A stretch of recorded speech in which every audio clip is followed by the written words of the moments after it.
पाठ क्रमांक 1. इतिहास लेखन पाश्चात्य परंपरा.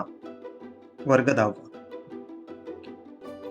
प्रश्न क्रमांक 1. आधुनिक इतिहास लेखनाचा जनक कुणास म्हणता येईल? व्हॉल्टेयर. आधुनिक इतिहास लेखनाचा जनक व्होल्टायर यास म्हणता येईल. प्रश्न 2. आर्किओलॉजी ऑफ नॉलेज हा ग्रंथ कोणी लिहिला?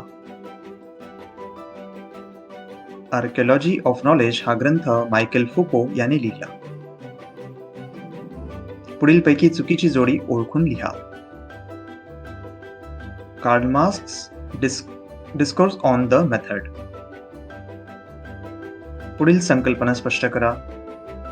द्वंद्ववाद.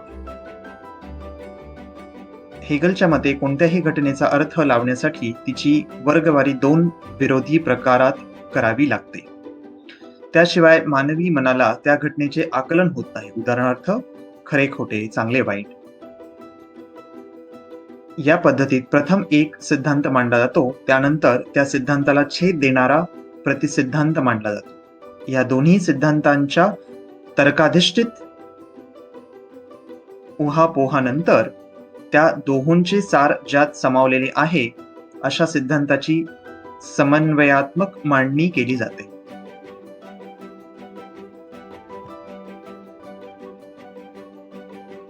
या पद्धतीला द्वंद्ववाद डायलेक्टिक्स असे म्हटले जाते. प्रश्न 2. ॲनल्स प्रणाली.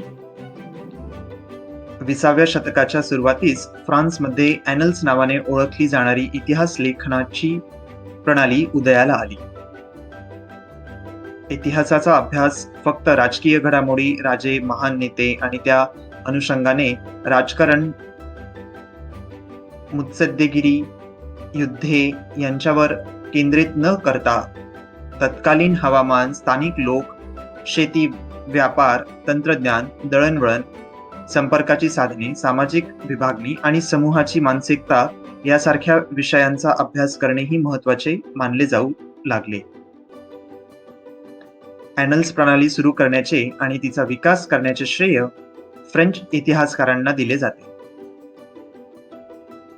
पुढील विधाने सकारण स्पष्ट करा. प्रश्न 1. स्त्रियांच्या आयुष्याशी निगडित विविध पैलूंवर विचार करणारे संशोधन सुरू झाले. स्त्रीवादी इतिहास लेखन म्हणजे स्त्रियांच्या दृष्टिकोनातून केलेली इतिहासाची पुनर्रचना. स्त्रीवादी इतिहास लेखनामध्ये स्त्रियांचा अंतर्भाव करण्याबरोबर इतिहास लेखनाच्या क्षेत्रातील पुरुषप्रधान दृष्टिकोनाचा पुनर्विचार करण्यावर भर दिला गेला.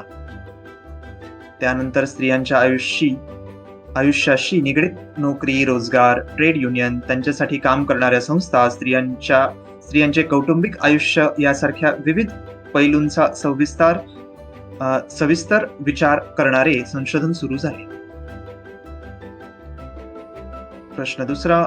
फुको यांच्या लेखन पद्धतीतील ज्ञानाचे पुरातत्व म्हटले आहे. त्याच्या आर्किओलॉजी ऑफ नॉलेज या ग्रंथामध्ये त्याने इतिहासाची कालक्रमानुसार अखंड मांडणी करण्याची पद्धत चुकीची आहे असे प्रतिपादन केले.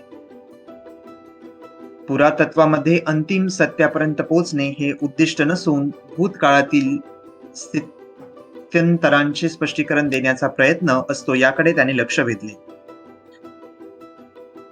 इतिहासकारांनी पूर्वी विचारात न घेतलेल्या मनोविकृती, वैद्यकशास्त्र, तुरुंग व्यवस्था यासारख्या विषयांचा त्याने इतिहासाच्या दृष्टीतून विचार केला. फुको याने इतिहासातील स्थित्यंतरांचे स्पष्टीकरण देण्यावर भर दिला, म्हणून त्याने या पद्धतीतील ज्ञानाचे पुरातत्व असे म्हटले. पुढील संकल्पना चित्र पूर्ण करा. युरोपातील महत्त्वाचे विचारवंत.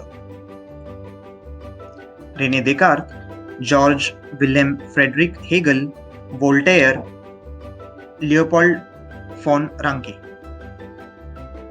पुढील प्रश्नांची सविस्तर उत्तरे लिहा. प्रश्न 1. कार्ल मार्क्स यांचा वर्ग सिद्धांत स्पष्ट करा. 19व्या शतकाच्या उत्तरार्धात कार्ल मार्क्स यांनी मांडलेल्या सिद्धांतांमुळे इतिहासाच्या दृष्टिकोनात महत्वाचा बदल घडवून आणणारी वैचारिक प्रणाली अस्तित्वात आली. इतिहास अमूर्त कल्पनांचा नसून जिवंत माणसांचा असतो. माणसांमधील नातेसंबंध त्यांच्या मूलभूत गरजा भागवण्यासाठी उपलब्ध असलेल्या उत्पादन साधनांच्या स्वरूपावर व मालकीवर अवलंबून असतात. समाजातील वेगवेगळ्या घटकांना ही साधने समप्रमाणात उपलब्ध होत नाहीत. त्यातून समाजाची वर्गावर आधारित विषम विभागणी होऊन वर्ग संघर्ष निर्माण होतो. वर्ग संघर्षाचा इतिहास असून ज्या वर्गाच्या ताब्यात उत्पादन साधने असतात तो इतर वर्गांचे आर्थिक शोषण करतो, अशी मांडणी त्याने केली. प्रश्न दुसरा, आधुनिक इतिहास लेखन पद्धतीची 4 वैशिष्ट्ये कोणती? ही पद्धती शास्त्रशुद्ध आहे. तिची सुरुवात योग्य प्रश्नांची मांडणी करण्यापासून होते. प्रश्न मानव केंद्रित असतात, म्हणजेच ते भूतकाळातील विविध मानवी समाजाच्या सदस्यांनी विशिष्ट कालावधीत केलेल्या कृतींसंबंधी असतात. इतिहासात त्या कृतींचा संबंध दैवी घटना किंवा देवदेवतांच्या कथा कहाण्यांशी जोडण्याचा प्रयत्न केला जात नाही. या प्रश्नांच्या इतिहासातील उत्तरांना विश्वासार्ह पुराव्यांचा आधार असतो. त्यामुळे इतिहासाची मांडणी तर्कसुसंगत असते. मानवजातीने भूतकाळात केलेल्या कृतींच्या आधारे मानवजातीच्या वाटचालीचा वेध इतिहासात घेतला जातो.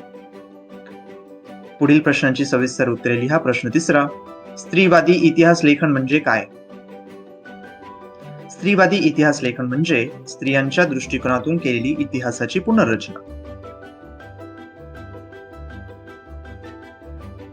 सीमा द बोव्हा या फ्रेंच विदुषीने स्त्रीवादाची मूलभूत भूमिका सिद्ध केली. स्त्रीवादी इतिहास लेखनामध्ये स्त्रियांचा अंतर्भाव करण्याबरोबर इतिहास लेखनाच्या क्षेत्रातील पुरुषप्रधान दृष्टिकोनाचा पुनर्विचार करण्यावर भर दिला गेला. 1990 नंतर स्त्री हा एक स्वतंत्र सामाजिक वर्ग मानून इतिहास लिहिण्यावर भर दिला गेलेला दिसतो. त्यानंतर स्त्रियांच्या आयुष्याशी निगडीत नोकरी, रोजगार, ट्रेड युनियन, त्यांच्यासाठी काम करणाऱ्या संस्था, स्त्रियांचे कौटुंबिक आयुष्य यासारख्या विविध पैलूंचा सविस्तर विचार करणारे संशोधन सुरू झाले. लिओपोल्ड वॉन रांके यांचा इतिहास विषयक दृष्टिकोन स्पष्ट करा. त्याने इतिहास संशोधनाची चिकित्सक पद्धती कशी असावी ते सांगितले. मूळ दस्तऐवजांच्या आधारे प्राप्त झालेली माहिती ही सर्वाधिक महत्वाची आहे यावर त्याने भर दिला. तसेच ऐतिहासिक घटनांशी संबंधित असलेल्या सर्व प्रकारची कागदपत्रे आणि दस्तऐवज यांचा कसून शोध घेणे अत्यंत महत्वाचे असल्याचे त्याने सांगितले. अशा पद्धतीने ऐतिहासिक सत्यापर्यंत पोहोचता येणे शक्य आहे असा विश्वास त्याने व्यक्त केला. इतिहास लेखनातील काल्पनिकतेवर त्याने टीका केली. अशा प्रकारचे व्हिडिओज बनवण्यासाठी तुम्ही आम्हाला संपर्क करू शकता ह्या ईमेल ॲड्रेसवरती contact@schoolwithai.com. थँक्यू.